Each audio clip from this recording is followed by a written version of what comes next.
வணக்கம் நண்பர்களே. இன்னைக்கு நம்ம பார்க்க போகிறது நவ கிரகங்களுடைய ஆற்றல்.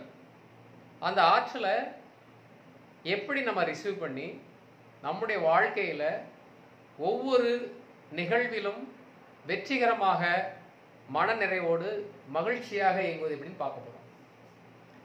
ஏன்னா நிறைய பேருக்கு இதில் 2 விதமான கருத்துக்கள் இருக்கும். நவகிரகங்களில் கோயிலில் போயிட்டு வழிபடுறதா, வீட்டில் இருந்தே தியானங்கள் மூலியமாக வழிபடுறதா, இல்லை இது ரெண்டுமே இல்லாமல் அதில் என்ன பவர் எனக்கு கிடைக்குது, அது எனக்கு உதவுமா அப்படின்றது. பொதுவாக நம்ம அடிப்படையான சில விஷயங்களை தெரிஞ்சுக்கணும்.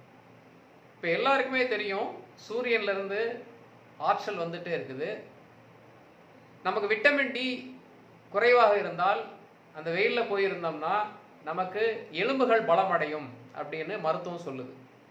இப்போ இதே நீங்கள் வீட்டில் இருந்தீங்கன்னா அந்த வெயிலுடைய கதிர்களை வாங்க முடியாது. இன்னும் ஏசி ரூமில் இருந்தீங்கன்னா சுத்தமாகவே தெரியாது. அப்போ அந்த சூரியனுடைய ஆற்றல் நமக்கு கண்ணுக்கு நேராக தெரியுது. அதே மாதிரி சந்திரன் இரவில் குளுமையாக இருக்குது. சந்திரன் வரக்கூடிய கதிர்கள் பார்த்தீங்கன்னா மனம் சம்மந்தப்பட்டதுன்னு சொல்கிறாங்க. பௌர்ணமி காலங்களில் பார்த்தீங்கன்னா அலை மிக அதிகமாக கடலில் எழும்பும். அந்த நாட்களில் மனநிலை சரியில்லாதவங்க மேலும் மனநிலை சரியில்லாமல் போவதற்கான வாய்ப்புகள் அதிகம் இருக்குன்னு கண்டுபிடிச்சிருக்காங்க. அப்போ சந்திரன் மனதை தொடர்பு கொள்ளக்கூடிய ஒரு கிரகமாக இருக்குது. அப்போ இது ரெண்டுமே பார்த்தீங்கன்னா சூரியனும் சந்திரனும் நம்ம கண்ணு முன்னாடி கிடைக்கக்கூடிய ஆதாரங்கள். ஆனால் மற்ற கிரகங்கள் பார்த்தீங்கன்னா ரொம்ப தொலை தூரங்கள் இருக்குது. அதே நேரத்தில் சில கிரகங்கள் வரக்கூடிய கதிர்கள் மிக மிக நுட்பமாக இருக்கிறது. அதனால் அதை நம்ம தெரிஞ்சுக்க முடியல, அந்த ஆற்றலை உணர முடியல. ஆனால் அந்த கோள்கள்லேருந்து வரக்கூடிய கதிர்கள் நம்ம உடம்புல ஒவ்வொரு உறுப்புகளையும் சம்மந்தப்படுது.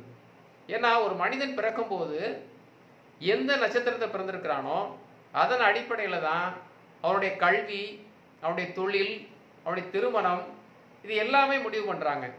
சில நட்சத்திரங்கள் அடிப்படையில் தான் சிறந்த விளையாட்டு வீரனாக வருவானா, இல்லை சிறந்த அரசியல்வாதியாக வருவாங்களா, சிறந்த நடிகராக இருப்பாங்களா, சிறந்த தொழில் முனைவராக இருப்பாங்களா, இப்படி நிறைய அம்சங்களை பார்க்குறாங்க. அதை வச்சு சொல்கிறாங்க. அப்போ அந்த கோள்கள் வரக்கூடிய கதிர்கள் நம்ம உடம்பின் பல பாகங்களை இயக்குது, பல அறிவு நுட்பமான செயல்களையும் செய்யுது. இப்போ அந்த வகையில் பார்க்கும்போது சூரியன் நம்முடைய தந்தை கிரகமாக இருக்குது. பெற்றோர்களுக்கும் நமக்குமான உறவுகளை மேம்படுத்துது. அரசு வேலை வாய்ப்புகளை குறிக்குது. நமக்கு எலும்போட தொடர்பு இருக்குது. அப்போ அந்த கிரகத்தை நம்ம நல்ல முறையில் வழிபட்டு அல்லது தியானம் செய்து அந்த அலைவரிசையை பெற்றோம்னா அந்த உறவுகள் சீராக இருக்கும். அது சம்பந்தமான வேலை வாய்ப்புகள் நல்லா இருக்கும். இப்போ சந்திரன் பார்க்கிற போது தாயாருக்கு இணக்கமான கிரகமாக இருக்கிறது. அதே நேரத்தில் மனம் சம்பந்தப்பட்ட கிரகமாக இருக்கு. மனம் நிலையாக இருந்தால், தெளிவாக இருந்தால் தான் எல்லா செயல்களையும் சிறப்பாக செய்ய முடியும். அடுத்ததாக பார்க்கும்போது புதன் படிப்பு சம்பந்தப்பட்டதாக இருக்குது. தாய்மாமனுக்குரிய கிரகமாக இருக்கிறது. அப்போ இந்த உறவுகள் வலுவாக இருக்கணும், படிப்பு நன்றாக அமையணும். அப்போ இது சம்பந்தமான விஷயங்கள் அந்த கிரகத்தினுடைய அடிப்படையிலிருந்து கிடைக்கும் போது அது தோளோட தொடர்பு கொண்டதாக இருக்கிறது. சுக்கிரன் பார்த்தீங்கன்னா நம்மளுடைய உறவுகள், கணவன் மனைவி உறவுக்குள்ள கிரகமாக இருக்கிறது. பொன் பொருள் ஆபரணங்கள் அடிப்படையாக இயங்குது. 64 கலைகளையும் கற்றக்கூடிய ஒரு கிரகமாக இருக்குது. ஸோ இந்த கிரகத்தினுடைய நற்பலன்கள் கிடைக்கும் போது வாழ்க்கையில் மிக மகிழ்ச்சியாக, மிக பணக்காரங்களாக நிறைய பேர் இருக்கிறாங்க. அதே மாதிரி பார்த்தீங்கன்னா செவ்வாய் கிரகம் சகோதரர்களுடைய கிரகமாக இருக்கிறது. அது பலம் வாய்ந்த கிரகம். அதாவது உன்னுடைய மன தைரியம், எதையும் துணிச்சலாக சந்திப்பது, எதிர்கொள்வது, இது போன்ற பலன்களை கொடுக்குது. அது எலும்பு மஜ்ஜைன்னு சொல்லக்கூடிய போன் மேரோவில் சம்மந்தப்பட்டதாக இருக்கிறது. ஆற்றல் மிகுந்த செயல்களை செய்யக்கூடியவங்க இதில் தான் இருக்கிறாங்க. அதாவது கடற்படை வீரர்கள், இராணுவ வீரர்கள், அதேமாதிரி அரசாங்க போலீஸ் அதிகாரிகள்லாம் இந்த கிரகத்தினுடைய ஆளுமையில் தான் இருக்கிறாங்க. அடுத்ததாக பார்த்தீங்கன்னா குரு, இது பார்த்தீங்கன்னா ஞானத்தை கொடுக்கக்கூடிய கிரகமாக இருக்கிறது. நம்முடைய மூளை செல்களோட இந்த கிரகம் தொடர்பு கொள்ளுது.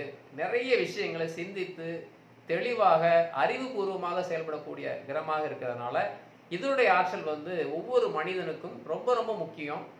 குரு நன்றாக இருந்தால் அவருடைய வாழ்க்கையில் எல்லா விஷயங்களும் கிடைக்கும்னு சொல்கிறாங்க.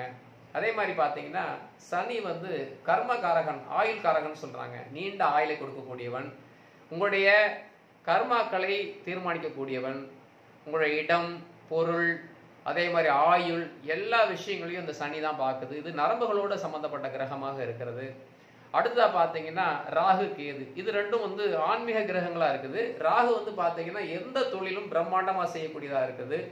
இதுல இருக்கக்கூடிய நடிகர்கள் வந்து உச்சபட்ச நடிகர்களாக இருக்கிறாங்க. அதே மாதிரி தீய நடத்தைக்கும் இந்த கிரகம் தான் வந்து ஈஸியா மாட்டி விடக்கூடியதாக இருக்கிறது. கெட்ட நடத்தைகளுக்கு பார்த்தீங்கன்னா தூண்டுகோலாக இருக்குது. கேது வந்து ஆன்மீகத்துல முக்தி கொடுக்கக்கூடிய ஒரு கிரகமாக இருக்கிறது. அதே மாதிரி ஞானகாரகன்னு சொல்றாங்க.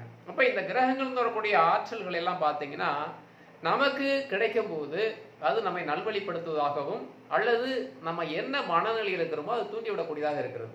இப்போ பாருங்க, ஏற்கனவே நான் ஒரு வீடியோவில் சொல்லியிருப்பேன், ஒவ்வொரு கிரகங்களுக்கும் ஒரு குறிப்பிட்ட வண்ணம் இருக்கு. அந்த வண்ண ஆடை அணிகிற போது அது இணக்கமாக இருக்குன்னு சொல்றேன். அது இன்னொரு வீடியோவில் பாருங்க, போட்டிருக்கேன்.